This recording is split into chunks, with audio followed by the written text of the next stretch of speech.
BOB के अंदर multiple jobs आई हैं। या आपने जॉब के अंदर अप्लाई किस तरह से करना है, कौन कौन इसके अंदर अप्लाई कर सकता है, इसका एलिजिबिलिटी क्राइटेरिया क्या है और इसका एप्लीकेशन फॉर्म आपने किस तरह से फिल करना है और उसको सबमिट करवाना है। तो इसका जो लिंक है वो मैं डिस्क्रिप्शन में दे दूँगी ताकि आप आसानी से इस तक एक्सेस कर सकें और विदाउट एनी एरर आपकी जो एप्लीकेशन है वो सबमिट हो जाए। यहाँ पे जो हमारे पास फर्स्ट जॉब आ जाती है वो है एरिया मैनेजर की, then relationship manager, branch managers की आ जाती है, प्रोडक्ट ऑफिस डेबिट कार्ड्स की आ जाती है, कंप्लेंट ऑफिसर की आ जाती है, डेटा एनालिस्ट की आ जाती है। इसी तरह से manager analytics and business enablement की आ जाती है यहाँ पे। दैन मैनेजर डेटा इंजीनियरिंग की जॉब आ जाती है यहाँ पे। दैन हमारे पास आ जाती है मैनेजर इंटरनल कंट्रोल की आ जाती है यहाँ पे। दैन हमारे पास जो सेकंड कॉलम है वो आ जाता है इसकी प्लेस ऑफ पोस्टिंग का। मल्टीपल सिटीज़ है, मेजर सिटीज़ से आप जो है जॉब के लिए अप्लाई कर सकते हैं। यहाँ पे ग्रेड रेंज आ जाती है, यहाँ पे कब से कब तक आप अप्लाई कर सकते हैं वो भी यहाँ पे इन्होंने मेंशन कर दिया है। दैन यहाँ पे उन्होंने अप्लाई नाउ का बटन दिया हुआ है, इसके ऊपर क्लिक करेंगे तो इसका जो एप्लीकेशन फॉर्म है वो आपके पास ओपन हो जाएगा।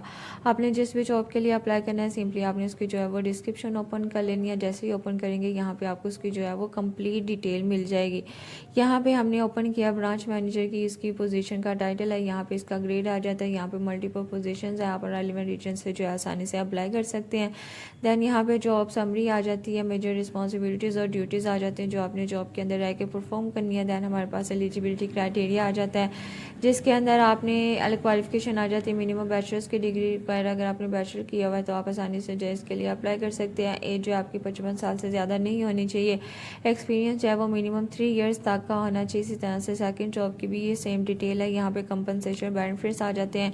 ये एक परमानेंट पोजीशन है और आपको मार्केट कंपेटिटिव सैलरी पैकेज मिलेगा। यहाँ पे बोनसेस भी मिलेंगे, इंश्योरेंसेस वगैरह, ये सारी डिटेल यहाँ पे इन्होंने मेंशन कर दिया। आप इसको रीड कर सकते हैं। यहाँ पे इन्होंने कहा हुआ है कि जो शॉर्ट लिस्टेड कैंडिडेट्स होंगे सिर्फ उन्हें इंटरव्यू के लिए कॉल किया जाएगा, कोई टीए वगैरह नहीं दिया जाएगा। दैन यहाँ पे इक्वल अपॉर्चुनिटी है, कोई भी इस जॉब के लिए जो है आसानी से अप्लाई कर सकता है। अब आपने इस जॉब के लिए अप्लाई किस तरह से करना आपने कर लेना है। इसको बैक यहाँ पे इन्होंने अप्लाई नाउ का बटन दिया हुआ है, इसके ऊपर क्लिक करेंगे तो आपके सामने इसका जो है वो एप्लीकेशन फॉर्म ओपन हो जाएगा। सभी जॉब्स का जो है वो सेपरेटली है, कुछ का जो है आपने रोज़ी.पीके के पे जाके अप्लाई कर सकते हैं। इसके ऊपर क्लिक करेंगे आपकी आईडी बनी होगी, उसके थ्रू जो है वो आसानी से अप्लाई कर सकते हैं। और कुछ जॉब का जो है वो आपने इनकी वेबसाइट पे ही अप्लाई करना है। यहाँ पे आपने क्या करना है, पर्सनल इन्फॉर्मेशन आ जाती है, यहाँ पे नाम आ जाता है, यहाँ पे CNIC नंबर आ जाता है, फादर गार्डियन नेम आ जाता है, यहाँ पे परमानेंट एड्रेस आ जाता है आपके घर का।